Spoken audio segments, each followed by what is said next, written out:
In this video, we are discussing example problem 3.5 in the chapter electrochemistry. Um, this is, you need to know, you need to have a basic idea about resistance, resistivity, conductivity, molar conductivity, and all of those concepts before you attempt to solve this one.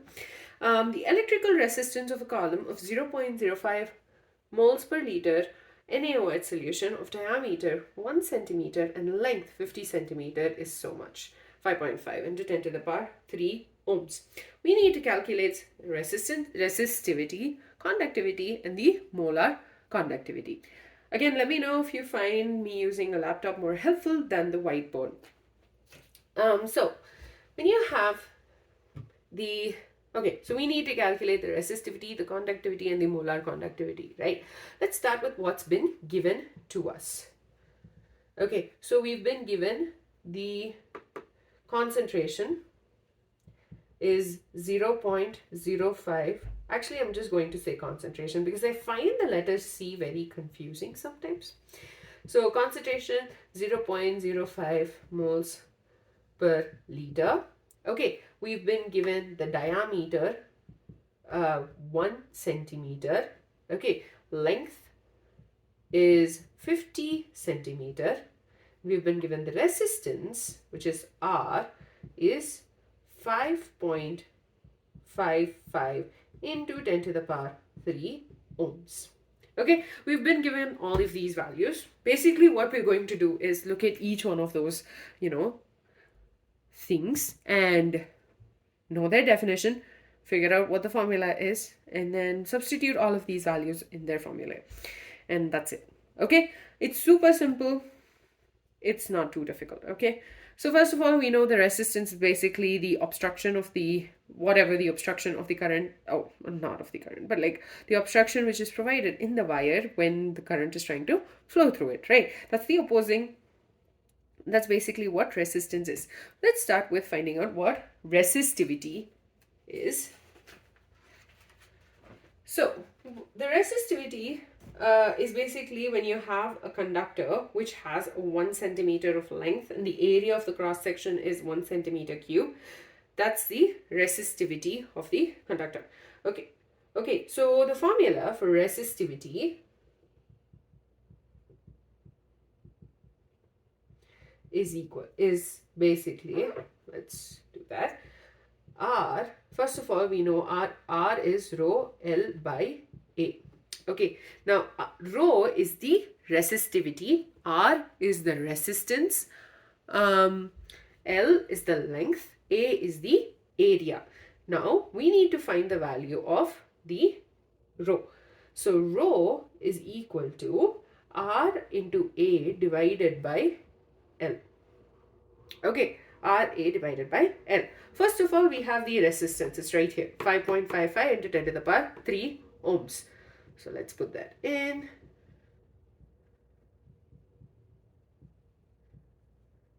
Okay, into A. Now we need to figure out the area. Whole divided by the length, which is given again 50 centimeters. Now they've not given us the area, but they have given us the diameter. So what we will do is we will find, so it's basically a column, right? So it's a column, means it's a cylinder. So they've given us the length. So we need to figure out the cross-sectional area of the column, which will essentially be a circle, right? So you have a circle and it's all different, a bunch of circles which are stacked up to form the column. So we need to find the area of this particular section. So you have A for a circle is equal to pi r square. Okay, so pi is 3.14. We've been given the diameter, so the radius is going to be half, so 0.5 centimeter. So 3.14 into 0.5 square centimeter square. So 3.14 into 0.5 square is 0.25 centimeter square. Because we are having the radius 0.5 square. Because of that, you have centimeter square. So when we simplify this, we obtain 0.785 centimeter square. So that's the area. Okay, so what we'll do is we will just substitute the area right here. So it will be 0.785 centimeter square.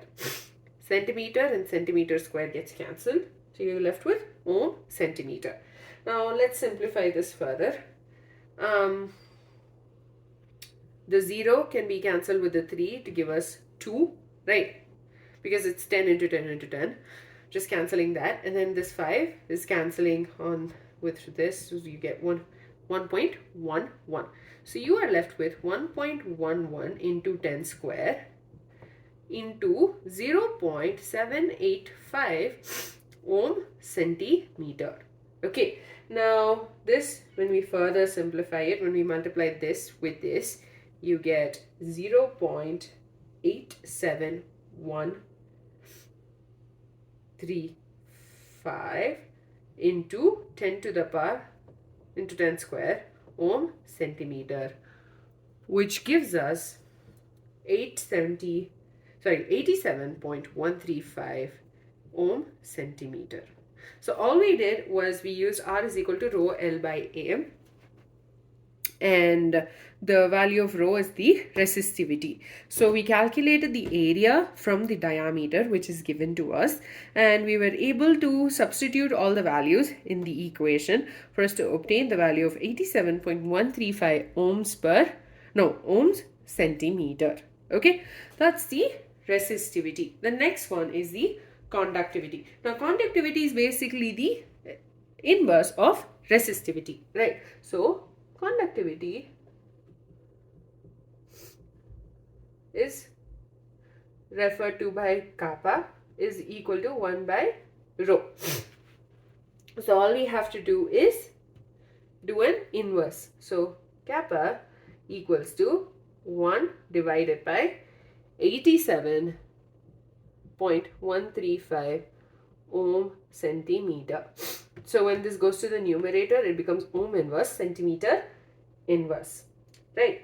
So, and then when you simplify 1 by 87.135, you get 0.01147 ohm inverse centimeter inverse. And we know ohm inverse is Siemens, so you get 0.01147 Siemens per centimeter inverse, or Siemens per centimeter. Actually, not Siemens per centimeter inverse. That would just mean Siemens centimeter. Okay. Anyways, Siemens per centimeter is the conductivity, and make sure you have the right units for the different things. So you can't just leave it at ohm. I mean, I think you could, but I think it's easier when you calculate the molar conductivity when your conductivity units are correct. Now, the next one we need to do is we need to calculate the molar conductivity. So, molar conductivity is essentially the conducting power of the ions which are produced when you have 1 mole of the electrolyte in the solution. So you only have 1 mole of the electrolyte, and the conducting power of all of those ions is the molar conductivity. So molar conductivity is given by the formula, is denoted by lambda m equals to kappa divided by C, which is the concentration. Now, again, look at the concentration. The concentration is given to us as 0.05 moles per liter. Again, I know we need to convert it from moles per liter to centimeter because we've been dealing with centimeter all up until now. The previous question, we converted it into meters because it was just easy. Always, I generally prefer not to convert a lot of things.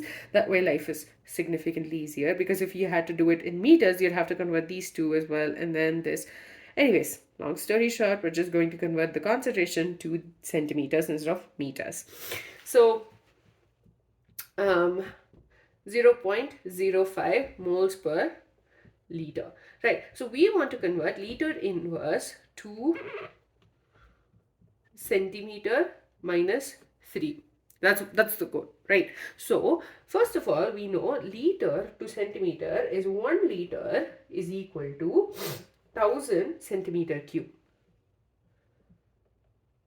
So when we have an inverse, we will be dividing it instead of multiplying it. So liter, so basically what I'm saying is 1 by L, which is equal to 1 by 1000 centimeter cube. So essentially we will be dividing it. Okay, so when we bring this to the numerator, you will have 1 liter inverse equals to 1 by 1000 centimeter to the power minus 3. So the conversion unit for this will become 1 by 1000 into centimeter to the power minus 3 divided by liter to the power minus 1. And if you remember in class 11, we learned how to get the unit conversion factor, and then we will just use this to multiply it with this guy. So 0.05 moles per liter into 1 divided by 1000 centimeter to the power minus 3 divided by liter to the power minus 1. These two will be getting cancelled. We're left with moles per centimeter to the power minus, or moles per centimeter cube. Okay, so this is 0.05 divided by 1000 moles per centimeter cube. Okay, so this you can just say as 5 into 10 to the power minus 5 moles per centimeter cube.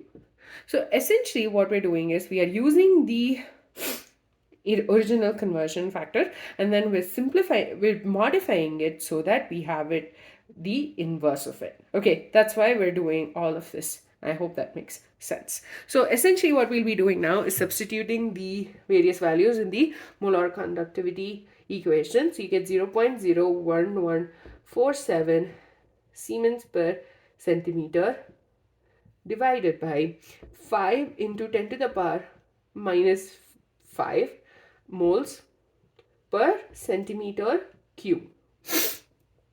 Okay, so when we simplify this, you are left with 0.02002294 into 10 to the power into the 10 to the power 5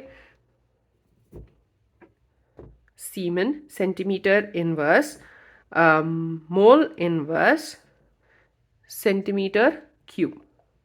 So this and this gets cancelled, so this becomes 2. Okay, so this when simplified, basically when we're switching the decimal point, 1, 2, 3, 4, and 5, you get 229.4 Siemens mole inverse. No, actually, let's read it this way. Siemens centimeter square per mole.